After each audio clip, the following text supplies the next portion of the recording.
다음 2개월 동안은 노인의 지도를 받아가며 문자와 상징 등을 연구했다. 그런데 그 노인이 죽었다. 에밀이 들어와서 노인의 죽음을 보고 말했다. 우리가 사랑하는 이 형제는 자기를 완성하는 일을 끝내지 못하고 먼저 가버렸습니다. 이 형제는 두루마기로 몸이 감싸인 채 즐거운 꿈을 꾸기 위해 뉘어진 것입니다. 다른 말로 죽었다고 합니다. 여러분은 누가 죽으면 장의사에게 연락해 썩어가는 육체를 숨길 무덤을 준비하는 일을 생각하죠. 그러나 예수께서는 나사로 무덤 앞에서 아버지 내 말을 들어주셔서 감사합니다 라고 말했습니다. 그것은 외적인 자아를 향한 것이 아니고 내적인 자아, 우주에 편재한 전능의 하나님을 인식하고 그를 찬양하면서 말한 것입니다. 예수는 무엇을 보았던 것일까요? 그는 나사로의 시체가 아니라 살아있는 하나님의 자녀라는 비전을 가지고 있었습니다. 예수는 만물 속에 편재한 영원 불멸의 대생명에 관한 확고한 신념을 가지고 있었습니다. 그 대생명은 어떤 상황 속에서도 소멸되지 않는 초월적인 것입니다. 항존하는 실제인 하나님을 향해 흔들리지 않는 비전을 품는다면 우리도 하나님의 역사를 볼 수 있습니다. 이 형제는 하나님께 전적으로 의지하지 않고 어느 정도 자기 힘에 의지하여 살았기 때문에 이렇게 된 것입니다. 이 형제는 완전히 하나님께 의지하지 않았기 때문에 죽음이라는 잘못을 범하게 된 거죠. 이 영혼은 의심과 두려움을 극복하지 못하고 자기 힘에 의지했습니다. 그래서 모든 인간에게 주어진 사명인 자기를 완성하는 일을 성취 못한 것입니다.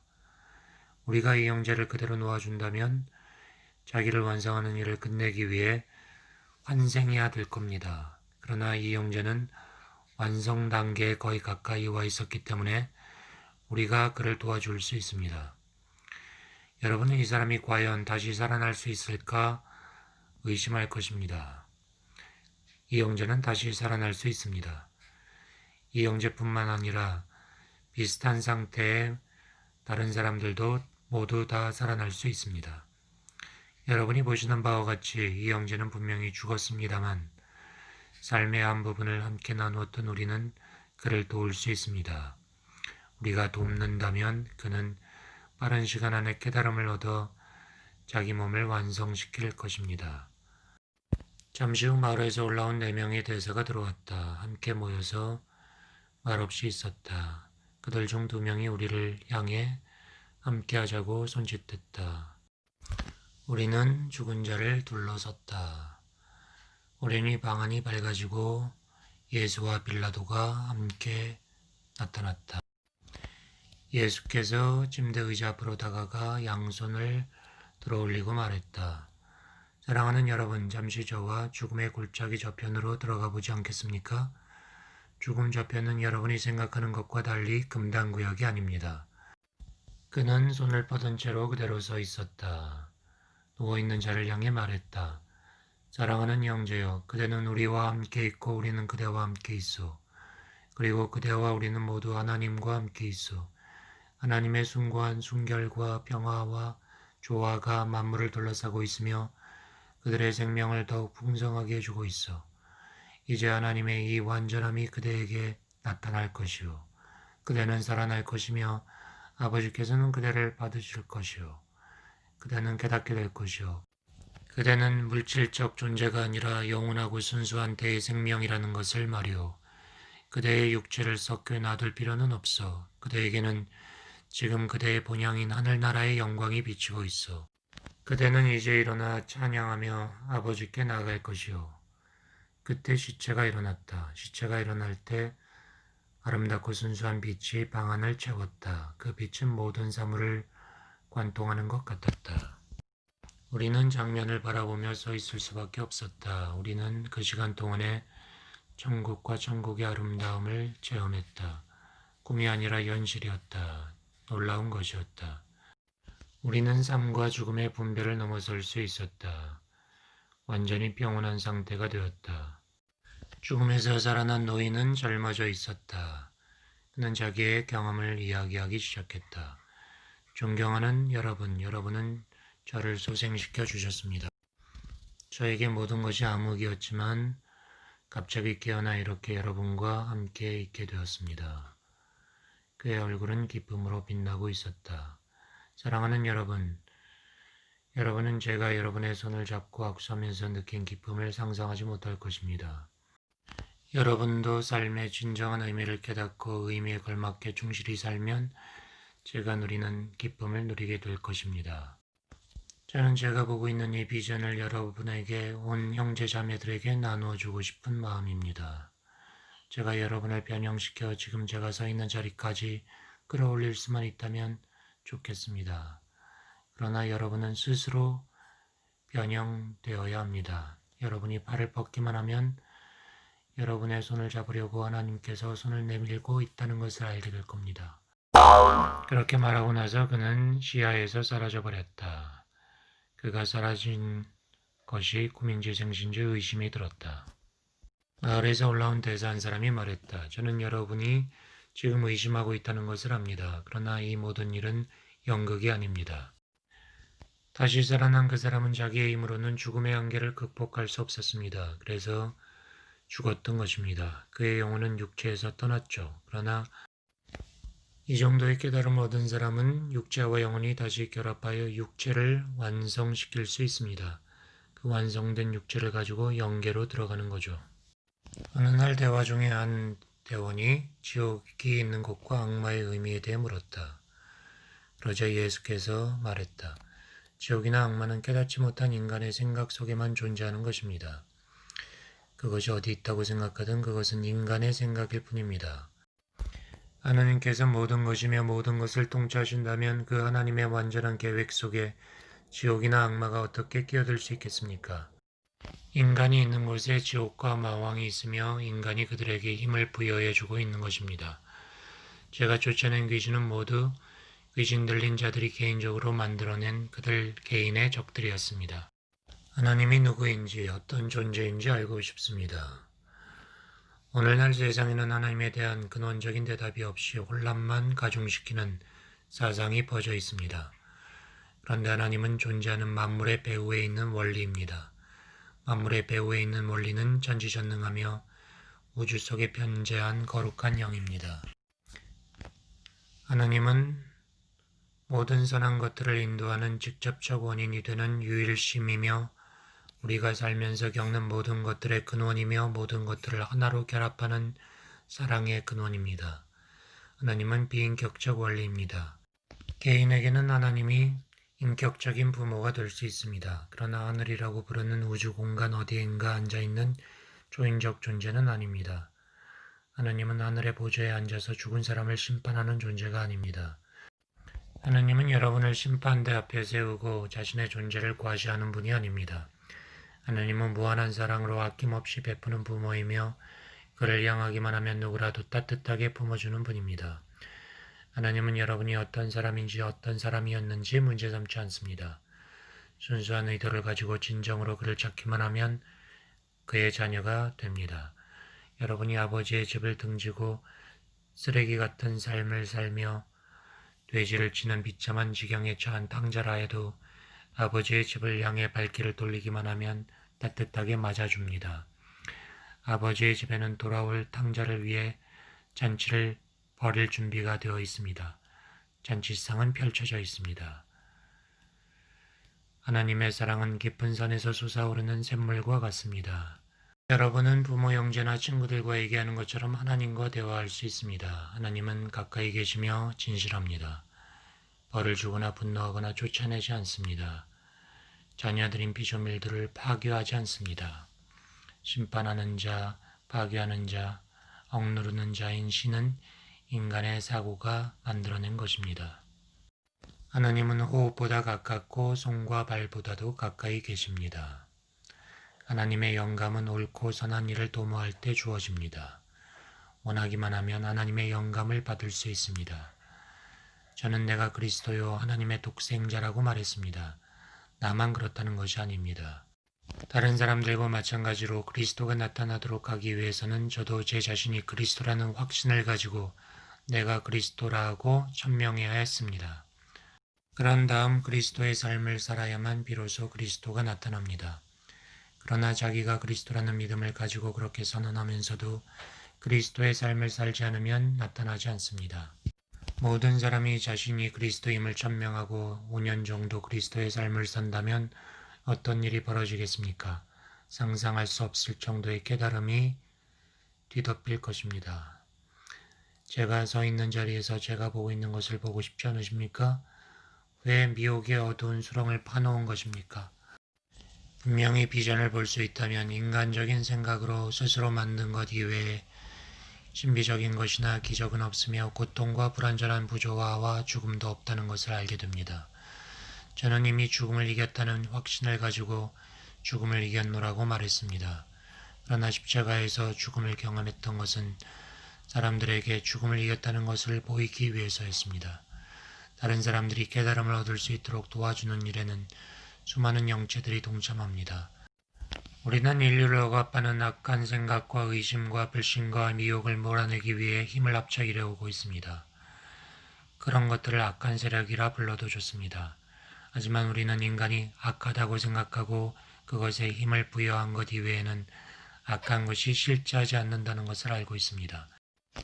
물질계의 힘에 관심을 가지는 것은 신화와 신비와 미혹에 빠지는 것만큼은 문제가 되지 않습니다. 물질계의 힘에 대한 관심은 그 힘을 주관하는 하나님에게로 관심의 주도권을 넘겨주기 때문입니다. 제가 바다를 걸었을 때 저는 물질적 실체인 물을 바라본 것이 아니라 물질계의 힘을 넘어서는 하나님의 능력만을 응시했습니다. 모든 사람이 자기 내면의 그리스도를 나타낼 수 있을까요?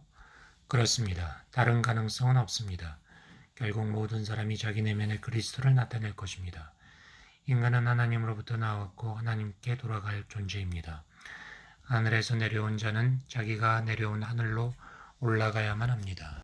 그리스도는 하나님께서 당신의 모양과 형상대로 인간을 창조할 때부터 존재했습니다. 하나님의 모양과 형상대로 처음 창조된 인간은 그리스도와 하나였으며 모든 인간은 처음 창조된 인간과 하나입니다. 하나님이 처음 창조된 인간의 아버지입니다. 그러므로 하나님의 모든 자녀들 속에 그리스도가 있는 것입니다. 세월이 지난 후에 하나님의 모양과 형상대로 창조된 인간은 자기 내면에 있는 그리스도를 통하여 자신이 그리스도이며 하나님과 하나라는 사실을 깨달았습니다. 이래하여 그리스도의 역사는 시작된 것입니다. 그리스도의 역사는 맨 처음 창조된 인간으로부터 시작된 것입니다. 저는 내면의 그리스도를 발견한 첫 번째 사람이 아니라 오랜 세월 동안 많은 사람들이 깨닫고 성취한 바를 제가 다시 입증한 것일 뿐입니다. 저는 십자가 사건 이후 50년 이상을 사랑하는 자들과 함께 살면서 가르쳤습니다. 저는 모든 사람을 돕기 위해서 잠시 그들에게서 떠나는 것이 좋다는 것을 깨달아 떠났습니다. 그 당시 그들은 자기 내면의 그리스도 대신 저를 의지하고 있었습니다. 그러니 그들이 스스로를 의지하도록 하기 위해서라도 제가 떠나야 했던 것입니다. 제가 떠나지 않고 그들과 계속 함께 살았다면 그들은 자기 내면의 그리스도를 발견하지 못했을 것입니다.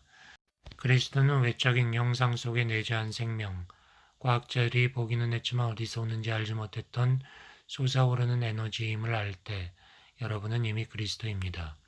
여러분이 그리스도라고 자각하게 되면 생명은 아낄 것이 아니라 살아버려야 하는 것임을 알게 됩니다. 인간은 외적인 형태를 끊임없이 해체시키면서 살아야만 한다는 것도 알게 됩니다. 그리스도는 선을 위하여 육체적인 감각이 갈망하는 것을 포기하는 삶을 사는 존재라는 것도 알게 됩니다. 자신을 대생명의 일부분으로 알고 전체의 유익을 위해 기꺼이 자기를 희생할 줄 알아야 합니다. 보상을 기대하지 않고 바른 행위를 하는 법과 세상이 주는 기쁨과 육체적 삶을 포기하는 법을 배워야 합니다. 주어진 임무가 자기가 가진 모든 것과 생명까지도 요구할 때 그것을 다 내어주어도 하나님께서는 더 줄 수 있도록 여러분을 채워주십니다. 자기 생명을 구하고자 하면 잃게 됩니다. 이런 것을 깨닫게 되면 용광로 속에서 불순물이 제거된 순금을 발견하게 됩니다. 그때 여러분이 다른 사람에게 나누어 준 생명이 여러분이 얻은 생명이라는 사실을 알고 기쁨을 맛보게 될 것이며 받기 위해서는 주어야 한다는 것을 알게 됩니다. 외적 육체의 삶을 포기하면 고차원적 생명의 삶이 나타납니다.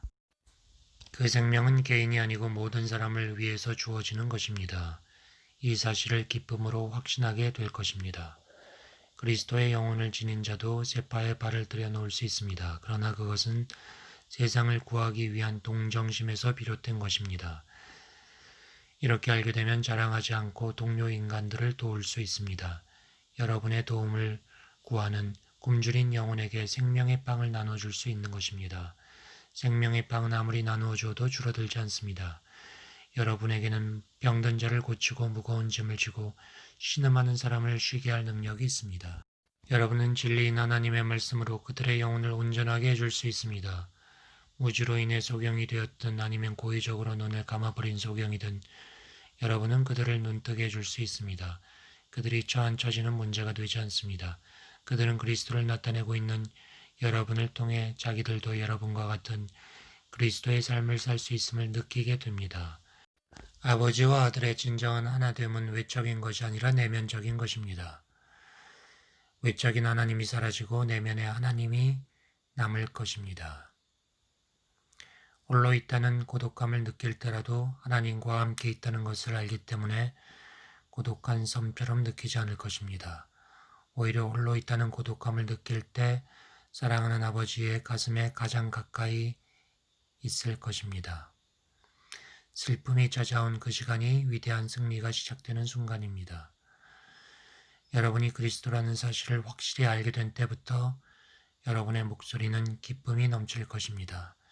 여러분에게서 나오는 깨달음의 빛이 사람들을 비출 겁니다. 여러분은 알게 될 것입니다. 자기 속에 있는 그리스도를 발견하지 못하면, 험난한 인생길을 가면서 잡아줄 도움의 손길을 만나지 못하면 어둠 속에 헤매게 된다는 것을, 여러분이 진정한 신적인 존재이며 다른 사람도 신적인 존재라는 것을 알아야 합니다. 그러나 찬란한 빛이 비치는 최고의 깨달음에 이르러 다른 사람을 도와줄 수 있는 기쁨의 노래를 부르기 위해서는 어두움을 통과해야 합니다. 여러분의 생명으로 다른 사람의 생명을 대신할 수 없고 여러분의 정결함으로 타인의 죄를 씻을 수 없습니다. 모든 사람은 각자 자기 속에서 하나님을 발견해야 합니다. 깨달음을 얻지 못한 사람들은 서로 도울 수 없습니다. 그러나 여러분은 그들의 영혼을 위해서 여러분의 생명을 내어줌으로써 그들을 도울 수 있습니다. 깨달음을 얻은 자의 행위는 땅에 떨어지지 않고 열매를 맺을 것입니다. 그러나 다른 사람의 영혼을 존중하는 마음을 가져야 합니다. 받아들이고자 마음문을 열지도 않았는데 주입시키려 해서는 안 됩니다. 스스로 마음문을 열었을 때 사랑과 생명과 빛을 쏟아부어 주십시오. 그러면 그의 열린 마음문을 통하여 하나님의 빛이 쏟아져 들어가 그의 영혼이 밝아질 것입니다. 한 사람의 그리스도가 탄생할 때마다, 즉 자신이 그리스도라는 것을 깨달음을 얻을 때마다 인류 전체는 진보하는 것입니다. 여러분은 아버지가 가지고 계신 모든 것이 여러분 것이며 모든 사람을 위해 쓰라고 여러분에게 이미 주어져 있다는 것을 알아야 합니다. 여러분이 한 단계씩 깨달음을 얻어가면 세상 전체가 여러분과 함께 진보할 것입니다. 또 여러분이 밟고 지나간 길은 평탄해져 다른 사람이 따르기가 용이해질 것입니다. 여러분 속에 하나님이 계심을 확실히 알고 자기에 대한 믿음을 가져야 합니다. 여러분 자신이 하늘과 땅에서 영원히 존재할 손으로 짓지 아니한 하나님의 성전이라는 것을 명심해야 합니다. 그러면 만물들아 찬양하라. 왕이신 그가 오신다. 보라, 그가 항상 너희와 함께하며 너희는 하나님 안에 그는 너희 안에 계시다. 는 찬송이 자신의 신성을 자각한 여러분을 향해 울려 퍼질 것입니다. 우리가 다시 자리에 앉았을 때 대원 한 명이 에밀 대사에게 누구나 치료술을 발휘할 수 있는지 물었다. 치료 능력은 사물을 그 근원에서부터 파악하는 법을 익혀야만 얻을 수 있습니다. 모든 부조화는 그것들이 하나님으로부터 온 것이 아니라는 걸 이해할 때 극복될 수 있습니다. 여러분의 운명의 꼴을 만들어내는 진성은 토기장이가 진흙을 주무르듯이 마음대로 결정하는 초인적 존재가 아닙니다. 신성이란 여러분 안과 주위에, 그리고 모든 물질의 안과 주위에 존재하는 신적 능력을 말하는 것이며, 그 능력은 항상 여러분 것이고 언제든 여러분이 사용할 수 있습니다. 신은 부조화를 창조하지 않았고 보내지도 않았다는 것을 아는 것이야말로 병을 치료하는 첩경입니다. 인간의 두뇌는 눈을 통해 들어온 사물의 진동을 받아들이고 기록하는 특성을 가지고 있습니다. 빛과 그림자, 색깔의 진동이 모든 뇌에 기록됩니다. 뇌는 기록해 두었던 진동을 재생하여 투사시키는 힘도 있습니다. 뇌가 기록한 것을 재생시켜 투사하는 경우 우리는 처음에 눈을 통해 들어왔던 모습 그대로를 내적인 비전으로 보게 됩니다. 카메라와 같은 일을 합니다. 인간의 두뇌 속에는 자신의 생각과 말과 행동을 기록하는 민감한 세포군이 있습니다. 그 세포들은 자기가 맡은 진동을 받아들여 기록해 두었다가 재생시킵니다. 다른 사람의 생각이나 행동, 사물의 움직임이나 모양도 기록해 두었다가 재생시킬 수가 있습니다. 누군가 무엇을 보았거나 어떤 일이 일어나는 장면을 상상하면 그 진동이 뇌세포에 기록됩니다. 그리고 그것이 방출되면 다른 사람의 뇌세포에 기록됩니다. 이런 과정이 되풀이되어 첫 번째 사람이 생각했던 것이 현실에서 일어나는 것입니다. 그러나 나쁜 생각이 들었을 땐 뇌세포에 정착하지 않도록 즉시 흘려보내면 그것은 재생되지 않고 해로운 재난은 피할 수 있습니다. 사람은 어느 정도 재난을 예감하는데 이것이 바로 뇌세포의 작용으로 인한 것입니다. 인간의 뇌에는 신적인 마음의 생각과 활동을 감지하여 기록하는 세포군도 있습니다. 신적인 마음은 진실의 진동이 창조하여 방출합니다. 이 신적인 마음, 하나님은 만물 속에 퍼져 있으며 진실한 진동을 흘려보냅니다. 이것을 기록해 두었다 재생시키는 뇌세포가 정상적으로 활동한다면 하나님의 마음을 받아들일 수 있습니다. 우리가 받아들인 것과 똑같은 신적 마음의 진동을 방출할 수도 있습니다. 잠시 침묵이 흘렀고 벽에 영상이 나타났다. 영상들이 나타나는 동안 에밀이 말했다. 이것들은 오늘날 세계 상황을 묘사해주는 영상입니다. 지구상의 대부분이 번영하는 분위기 속에 있습니다. 하지만 그 밑에서는 가마에서 기름이 끓듯 인간의 무지에서 발생한 불화가 끓어오르고 있습니다. 국가 사이에 증오와 음모와 부조화가 자리 잡고 있으며 사람들은 엄청난 군사력을 증강시키고 있습니다. 우리는 이 세상이 잘 되게 하기 위해서 최선의 노력을 다하고 있습니다만 우리의 입만으로는 무력으로 세계를 지배하고자 하는 저들의 노력을 중지시킬 수 없습니다. 저들은 엄청난 군사력을 가지고 세계를 정복하고자 전쟁을 일으킬 것이 확실합니다. 우리가 그렇게 믿고 있는 것은 세상 사람들과 각 나라들이 깨어있어야 함에도 잠을 자고 있기 때문입니다. 몇 년 안에 전쟁은 일어날 것이고 여러분은 다음을 목도할 것입니다. 12개 정도의 전쟁 장면이 벽에 나타났다.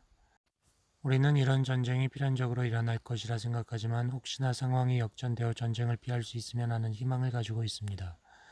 시간이 말해줄 것입니다만 다음과 같은 상황이 우리가 바라고 있는 것입니다. 이제는 아름다운 장면이 벽을 스쳐갔다. 우리는 이러한 장면들이 일어나기를 희망하고 있습니다. 여러분에게 될 수 있는 한 이 평화의 장면을 마음속에 그리고 진동을 내보내 주십사 하고 부탁드립니다. 그러면 여러분은 우리를 돕게 될 것입니다.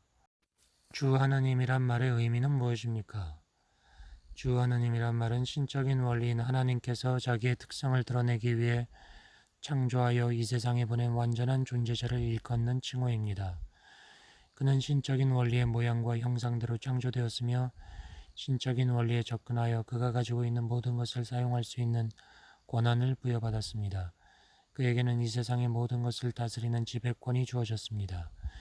신적인 원리와의 교리를 통하여 신적인 원리 안에 잠재되어 있는 모든 힘을 사용하여 자기가 바라는 것을 산출할 수 있는 능력도 받았습니다. 그는 이런 자기의 능력을 발전시켰는데 이 모든 것이 신적인 원리가 마음속에 품고 있던 이상적인 그의 모습이었습니다. 완전한 존재자는 신적인 원리가 마음속에 품고 있는 이상적인 인간의 모습입니다. 신적인 원리는 인간을 신적이고 우주적인 인간으로 창조했습니다. 영적인 면으로 보면 인간은 주 하나님 또는 우주적인 인간이 될 수 있는 존재입니다. 그리스도라고 일컬어진 이 신적인 인간에게는 하늘과 땅의 모든 권세가 주어집니다. 그는 자기의 형상대로 다른 존재들을 창조했습니다. 신적인 인간이 자기 형상대로 창조한 존재들은 주 하나님의 자녀들이라 불렸고 그들을 창조한 신적인 인간은 아버지라고 불렸습니다. 신적인 원리 자체는 하나님으로 일컬어지게 되었습니다. 그는 손을 펼쳐 내밀었다. 진흙처럼 보이는 물체가 손에 나타났다. 그는 그것을 테이블에 올려놓고 키가 15cm 정도 되는 인간의 형상을 빚었다. 그 형상을 두 손으로 감싸고 있다가 숨을 불어넣었다. 그 인간 모양의 형상이 꿈틀대기 시작했다. 잠시 더 손으로 감싸쥐고 있다가 테이블 위에 올려놓자 형상이 테이블 위에서 움직였다. 사람이 움직이는 것과 똑같은 모양으로 움직였다. 주 하느님께서 진흙으로 사람을 빚어 만드시고 코에 숨을 불어넣으시니 생명체가 되어 살아 움직였다고 돼 있죠. 그런데 신적인 존재인 인간도 그런 일을 할 수 있습니다. 인간이 형상을 만들거나 그림을 그린 후 내버려 둔다면 형상이나 그림에 지나지 않으므로 책임질 필요가 없습니다. 그러나 창조적인 힘을 사용하여 만들거나 그린 것에 생명력을 불어넣는다면 자기 작품에 대해 책임을 져야 합니다. 자신의 창조물을 지켜보고 신적인 질서 안에 놓이도록 해야만 하는 것입니다. 인간은 이 부분에서 실패하여 하나님과의 관계를 잃어버렸습니다. 인간은 많은 형상, 우상을 만든 다음 생명력을 불어넣었습니다. 그러나 그것들이 신적인 질서 안에 있도록 지켜보지 못하고 방치했으므로 세상에는 목적 없이 떠도는 우상이 존재하게 된 것입니다. 자기들이 불어넣은 생명력을 회수하였다면 우상은 그저 그런 조각품 정도였을 것이며 책임을 벗을 수 있었을 것입니다. 토기장이가 진흙을 다루는 것을 보셨겠죠. 그 흙을 다루는 존재는 하나님이 아니라 사람입니다. 토기장이가 자기가 창조되어 나온 보편적 실체 세계로부터 자기의 작품을 끄집어냈다면 토기장이 자신과 마찬가지로 그의 작품 또한 진정한 하나님의 자녀가 되었을 것입니다. 다음날 아침에는 번역 작업에 들어갔다. 석판에 적힌 글자의 뜻을 공부하고 있었다. 우리는 사원에 올라갔다가 죽었다 살아난 챈더센을 만났다. 그는 틀림없이 살아있는 사람이었고 젊어져 있었다. 방에 들어가자 그는 자리에서 일어나 우리 쪽으로 오더니 악수를 청하며 맞아주었다. 우리는 매우 놀랐다. 우리는 빙 둘러 앉아서 이것저것 질문을 했다. 그는 확실히 젊어져 있었다. 그는 다시 살아난 후에 사라졌었는데 이렇게 젊은 모습으로 나타난 것이다. 그는 이후 우리의 안내자가 되어 2년 동안 동행하기도 했다. 육체는 낮은 차원의 상념을 표현하고 영은 신적인 마음의 고상한 상념을 표현합니다. 몸이 상념의 외적 표현이듯 영은 신적인 마음에서 방출하는 충동을 받아들입니다. 영은 그 안에 신적인 마음의 모든 잠재력이 깃들어 있는 진정한 자아입니다. 상념의 분위기 또는 사고의 진동은 실체적인 것으로서 그 진동이 형체를 만들어냅니다. 사람들은 자기 눈으로 볼 수 없는 것은 비실체로 여깁니다. 그래서 그들은 생각은 숨길 수 없는 것이라는 얘기를 들어도 숨길 수 있는 것처럼 행동합니다. 아담과 이브가 하나님의 법칙으로부터 도망쳐 숨으려 했을 때 숨을 수 있었습니까? 우리는 우리의 생각과 삶이 기록되는 책이 있으며 그 책은 공개되어 있다는 사실을 알아야 합니다. 우리의 생각은 다른 사람들에 의해서 읽혀집니다. 역으로 우리는 다른 사람의 생각을 읽을 수 있습니다. 다른 사람의 생각을 읽는데 어떤 사람은 둔하고 어떤 사람은 민감합니다. 하지만 누구라도 어느 정도는 다른 사람의 생각을 읽을 수 있습니다. 그러므로 우리는 우리의 생각을 숨길 수 없는 것입니다. 우리 생각의 진동은 연결되어 육체에 표현됩니다. 우리 주위를 둘러싸고 있는 생각의 진동은 외적인 세계의 물질과 똑같이 실체이며 인간은 발로 대지를 딛고 있으면서 동경과 열망의 날개로는 천상세계를 날 수 있는 존재입니다. 옛 성인들과 마찬가지로 인간은 이 땅에서 하나님과 동행하며 대화를 나눌 수 있습니다. 그런데 그러한 삶이 계속되면 우주적인 생명이 끝나고 개인의 존재가 시작하는 곳이 어딘지를 점점 더 알기 어려워질 것입니다. 그만큼 우주적인 생명은 상상할 수 없을 정도로 광대합니다. 영적 이해를 통해 하나님과 하나가 되면 인간과 하나님 사이의 경계가 사라집니다. 그럼 나와 아버지는 하나가 됩니다. 인간은 영과 혼과 육이 결합된 삼위일체적 존재입니다. 하나님을 삼위일체적 존재라고 할 때 삼위를 각각 세 개의 독립적 인격으로 보는 것은 말이 안 됩니다. 삼위일체는 우주신인 한 하나님의 전지전능 무소부재 내지는 편재함을 일컫는 개념이라고 보는 것이 올바른 이해일 것입니다. 삼위일체는 영적인 차원에서 이해되어야 합니다. 지혜로운 사람이라면 일체의 것을 버려두고 자신의 진정한 자아를 찾기 위해 애써야 할 것입니다. 진정한 자아에 대한 암보다 더 만족을 주는 지식은 없기 때문입니다. 누군가 자기의 진정한 자아를 알게 되면 자신 속에 잠재되어 있는 가능성과 감추어진 능력 내지 잠자고 있는 기능을 발견하게 될 것입니다. 예수의 말씀처럼 사람이 온 세상을 얻고도 자기 영혼을 잃는다면 무슨 소용이 있겠습니까? 인간의 영혼은 그의 진정한 영적인 자아입니다. 그러므로 자기의 진정한 영적 자아를 발견하고 다른 사람들도 그것을 발견할 수 있도록 도와야 합니다. 궁극적인 목표에 도달하고자 하는 사람은 자기의 진정한 자아를 탐구해야 하며 그렇게 하면 자기의 진정한 자아 속에서 선으로 충만한 신을 발견하게 될 것입니다. 인간은 영, 혼, 육이 통일된 삼위일체적 존재이기 때문에 영적으로 무지하면 저급한 차원인 육체의 관점에서 사물을 바라보게 됩니다. 무지한 인간은 육체의 쾌락을 추구합니다. 그러나 육체의 감각을 통하여 고통을 맛보지 않으면 안 되는 때가 옵니다. 예수나 오시리스나 붓다는 모든 노력을 기울여 지혜를 얻어야 한다고 말했습니다. 지성 차원에서 활동하는 상념은 육체가 액체와 같은 유동성을 띌 때까지 육체의 진동을 높입니다.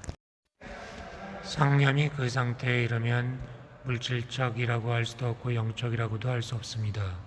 상념은 마치 물질계와 영계 사이를 왔다 갔다 하는 시계추 같은데 우리는 어느 한쪽을 선택하지 않으면 안 됩니다.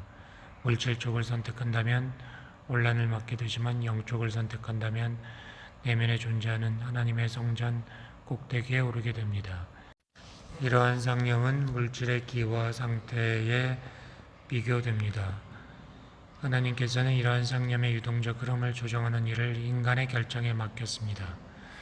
따라서 의심과 두려움과 죄악과 질병의 안개를 뚫고 하늘로 날아 올라가든지 아니면 동물적인 본능이 꿈틀대는 지저분한 곳으로 가든지 인간 자신이 결정하게 되는 것입니다. 인간을 영과 혼과 육의 삼위일체라고 할 때 혼, 즉 마음을 중심으로 생각해 보면 마음은 낮은 차원의 육체와 높은 차원의 영의 중간에 자리 잡고 있음을 알게 됩니다.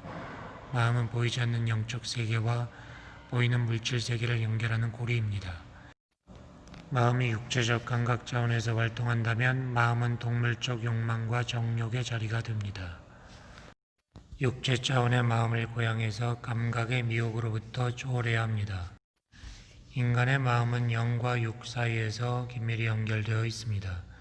그래서 동물보다 더 낮은 차원의 욕망으로 전락할 수도 있고 하나님의 영적 차원으로 상승할 수도 있습니다. 사람이 오리로 가득 찬 육체적 사고의 영역을 초월하게 되면 순수 지성 차원에서 생각하게 됩니다. 인간의 사고가 순수 지성 차원에서 이루어지면 사물 자체가 아니라 사물의 이상을 인식하게 됩니다. 그럼 더 이상 육체의 감각에 의존하지 않고 넓게 확대된 명확한 비전을 봅니다. 이런 상태에서 신적 지성에 의해 진리가 계시되며 그런 계시를 통해서만 비로소 건강을 가져다주는 영감으로 가득 찬 메시지가 나옵니다. 사람이 물질계를 초월하여 신선하고 아름다운 정신적 평화의 영상에 둘러싸이게 되면 얼마 지나지 않아 자기가 처한 상태에 만족하지 않고 높은 영역으로 상승하고자 하는 건전한 불만족에 사로잡히게 됩니다. 그럼 그는 더 이상 영상의 세계에 거하지 않고 아름다움으로 둘러싸인 평화의 땅에 살게 됩니다. 그는 이미 내면 세계를 본 것이고 그는 내면 세계가 모든 것이 됩니다. 그런 사람에게는 외적인 세계가 내면화되어 더 이상 외적이지 않게 됩니다. 이전에는 결과의 세계에 살았지만 이제는 원인의 세계에 살게 됩니다. 삼위일체인 인간의 영은 순수 지성으로서 진리를 알기 위해 감각의 증언이나 어떤 인간적인 견해도 필요하지 않은 영역입니다. 내면에 있는 그리스도이고 사람의 아들 속에 있는 하나님의 자식입니다. 그 차원을 발견하면 모든 의심과 절망은 사라지게 됩니다. 이 차원은 존재의 정상입니다. 훈련을 거친 영혼은 이 존재의 정상에서 사물의 외적인 영상이 아니라 내적인 비전을 봅니다. 어떤 철학이 상상했던 것보다 더 많은 것들을 하늘에서 땅에서 보게 됩니다. 사람이 마음과 육체를 초월하고 마음과 육체를 자기의 진정한 영적 자아에 복종시키는 법을 배우면 하나님으로부터 받은 주권을 회복하게 됩니다. 영은 인간 존재의 지고한 본질입니다. 병에 걸리지도 않고 불행하지도 않습니다. 성서에서 욥은 인간은 영이라 전능자의 숨결이 그에게 생명을 불어넣었다고 말합니다. 인간에게 생명을 주고 낮은 차원의 행동을 지배하는 것이 영입니다. 영이 권위를 가지고 명령을 내리면 모든 것이 질서 있게 복종하게 됩니다. 지금 다가오는 미래의 오차락 속에서 새 시대의 여명이 밝아오고 있습니다. 그 빛은 인간의 마음에서 비쳐나오고 있으며 순결한 하나님의 영이 세상에 다시 비치고 보다 완전한 생명으로 들어가는 문이 열릴 것입니다. 지금 인류는 영원한 젊음과 희망이 약동하는 새 시대의 문턱에 있습니다. 새 시대의 빛은 세상이 창조된 이후 그만큼 밝은 날이 없었을 정도로 찬란할 것입니다. 예수가 탄생했을 때 밝게 빛난 베들레헴의 별은 이제 곧 정오의 태양처럼 밝게 빛날 것입니다. 그 별빛이 이번에는 모든 사람의 마음 속에서 그리스도가 탄생했다는 것을 알리는 것이기 때문입니다.